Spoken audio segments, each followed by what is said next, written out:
2024 October 1న ఇజ్రాయెల్పై ఖండాంతర క్షిపణులతో Iran దాడి చేసింది. వాటిని ఇజ్రాయెల్ అడ్డుకోలేక చేష్టలుడిగి చూస్తుండిపోయింది. ఇరాన్ ప్రయోగించింది ద్రవ ఇంధన ఖండాంతర బాలిస్టిక్ క్షిపణులు. అందుకే చాలా వరకు అమెరికా వాటిని అడ్డుకుంది. అమెరికా కూడా అడ్డుకోలేనివి ఘన ఇంధన ఖండాంతర బాలిస్టిక్ క్షిపణులు. తాజాగా పెంటగాన్ ప్రమాద గంటికలను మోగించింది. శత్రు దేశానికి చెందిన ఘన ఇంధన ఖండాంతర క్షిపణులు అమెరికాపై దాడి చేసే ముప్పు ఉందంటూ హెచ్చరించింది. ఆ క్షిపణులు ఇప్పుడు అమెరికా అధ్యక్షుడు డొనాల్డ్ ట్రంప్ను వణికిస్తున్నాయి.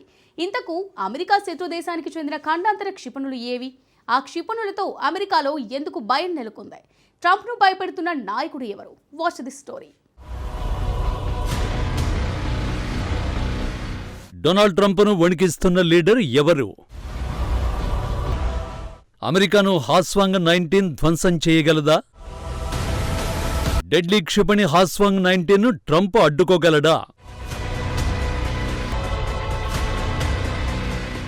అమెరికా అధ్యక్షుడు డొనాల్డ్ ట్రంప్ ప్రపంచ దేశాల్లో వణుకు పుట్టిస్తున్నాడు. ఎప్పుడు సుంకాలు ఆంక్షలతో ట్రంప్ విరుచుకుపడతాడో అని చాలా దేశాలు బిక్కుబిక్కుమంటూ గడుపుతున్నాయి. సాధ్యమైనంత వరకు ట్రంప్తో ఘర్షణకు దూరంగా ఉండేందుకు చాలా దేశాలు యత్నిస్తున్నాయి. ట్రంప్ను కూల్చేసే ప్లాన్లు వేస్తున్నాయి. ఆఖరికి రష్యా అధ్యక్షుడు వ్లాదిమిర్ పుతిన్ కూడా అదే మార్గంలో అడుగులు వేశాడు.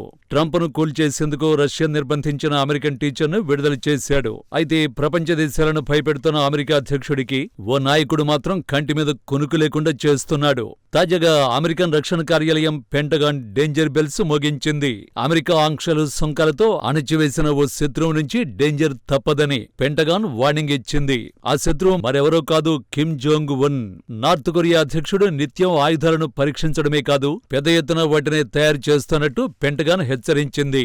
తాజాగా కిమ్ ప్రయోగించిన క్షిపణి అమెరికాలోని ఏ ప్రాంతాన్నైనా టార్గెట్ చేయొచ్చని అమెరికన్ రక్షణ కార్యాలయం అభిప్రాయపడింది. ఈ హెచ్చరికలు పెంటగాన్ కి చెందిన అమెరికా ఉత్తర కమాండ్ గ్రెగరీ జైలాట్ చేశాడు. తాజాగా కిమ్ ఆయుధాలపై సెనెట్ ప్యానెల్ కి కమాండ్ గ్రెగరీ నివేదించాడు. కిమ్ క్షిపణులకు అణ్వాయుధాలను మోసుకుని ఉత్తర అమెరికాను వచ్చి ఢీకొట్టే సామర్థ్యం ఉందని స్పష్టం చేశాడు. అమెరికన్ ఉత్తర కమాండ్ గ్రెగరీ జైలాట్ నివేదిక ప్రకారం ఉత్తర కొరియా ఆయుధాలను ప్రయోగించే దశను దాటేసినట్టు స్పష్టంగా తెలుస్తున్నది. ప్రస్తుతం అత్యంత విధ్వంసకర ఆయుధాలను కిమ్ జోంగ్ ఉన్ తయారు చేస్తున్నట్టు అమెరికా చెబుతున్నది. అది కూడా భారీ స్థాయిలో ఉత్పత్తిని కిమ్ ప్రారంభించారని పెంటగాన్ వెల్లడిస్తోంది. ప్రత్యేకించి ఖండాంతర బ్యాలిస్టిక్ క్షిపణులు ఐసీబీఎంలో మరీ డేంజర్ గా మారినట్టు పెంటగాన్ కు చెందిన గ్రెగరీ హెచ్చరిస్తున్నాడు. ఈ ఐసీబీఎంలకు అణ్వాయుధాలను మోసుకువెళ్లే సామర్థ్యం ఉంది. ఒకవేళ పెంటగాన్ హెచ్చరికలు నిజమైతే మిసైల్ గేమ్ను కిమ్ క్షిపణులు పూర్తిగా మార్చేయనున్నాయి. ప్రత్యేకించి అమెరికాపై దాడి చేయగల సత్తా సామర్థ్యం కిమ్ తయారు చేసిన హాస్వాంగ్ 19 క్షిపణికి ఉందని నివేదికలు చెబుతున్నాయి. నిజంగానే హాస్వాంగ్ మిసైల్ డెడ్లీ ఆయుధమా? ఖండాంతర బ్యాలిస్టిక్ క్షిపణులు కీలకమైన ద్రవ ఇంధనంతో పనిచేస్తాయి. అయితే ఇవి ప్రయోగించడానికి చాలా టైం తీసుకుంటుంది. సింపుల్ గా చెప్పాలంటే వీటిని అనుకున్న వెంటనే ప్రయోగించడం అసాధ్యమన్నమాట. అంతేకాదు ద్రవ ఇంధనాన్ని నింపే ప్రక్రియను శాటిలైట్లు, నిఘా పరికరాలు గుర్తించే వీలుంటుంది. ఒకవేళ ఖండాంతర బ్యాలిస్టిక్ క్షిపణితో అమెరికాపై దాడి చేస్తే దాని ఆ దేశ గగనతల రక్షణ వ్యవస్థలు చాలా ఈజీగా అడ్డుకుంటాయి. కానీ కిమ్ తయారు చేసిన హాస్వాంగ్ 19 అందుకు భిన్నమైనది. ఎందుకంటే ఈ క్షిపణిలో ఘన ఇంధనాన్ని వినియోగించారు. కిమ్ తయారు చేసిన హాస్వాంగ్ 19 క్షిపణిని ప్రయోగించడానికి ముందు ఇంధనాన్ని నింపాల్సిన అవసరం ఉండదు. ఎందుకంటే దీనిలో ముందే ఘన ఇంధనాన్ని నింపి ఉంటారు. అనుకున్న వెంటనే హాస్వాంగ్ 19 క్షిపణిని కిమ్ ప్రయోగించగలడు. ఈ విషయాన్ని అమెరికా కనిపెట్టేలోపు ఆ దేశ భూభాగంపై దాడి చేయగలదు.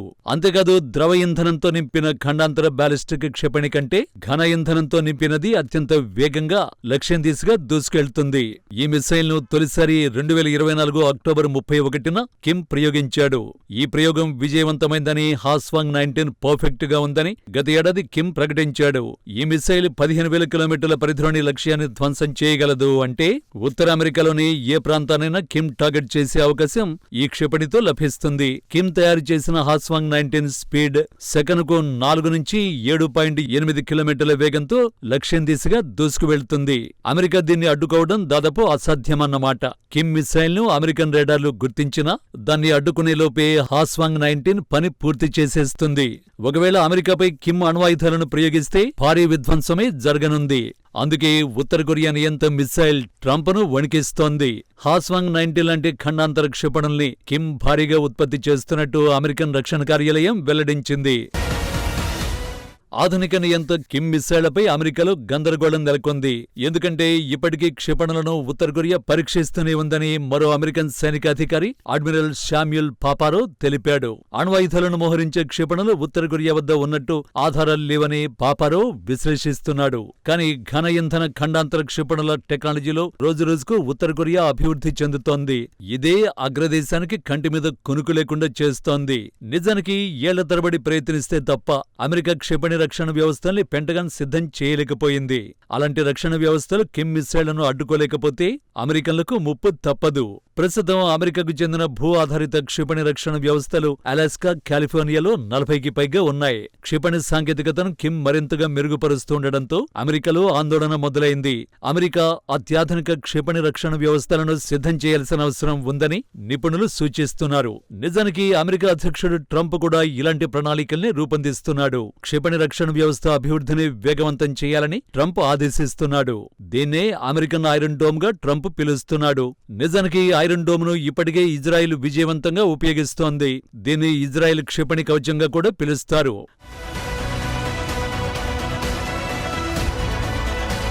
అయితే అమెరికన్ ఐరన్ డోమ్ తయారీకి ఎంత డబ్బు కేటాయించాలో ముందు పెంటగాన్ అంచనా వేస్తుంది. ఆ తర్వాత దాని తయారీపై దృష్టి కేంద్రీకరిస్తుంది. అదే సమయంలో ఉత్తర కొరియా అధ్యక్షుడు కిమ్ జోంగ్ ఉన్ కూడా అంతే వేగంగా అత్యాధునిక టెక్నాలజీతో క్షిపణుల తయారీకి యత్నిస్తున్నాడు. ఘన ఇంధన ఐసీబీఎంలను కిమ్ ఎంత భారీగా ఉత్పత్తి చేస్తే వాషింగ్టన్కు ముప్పు అంత తీవ్రంగా మారుతుంది.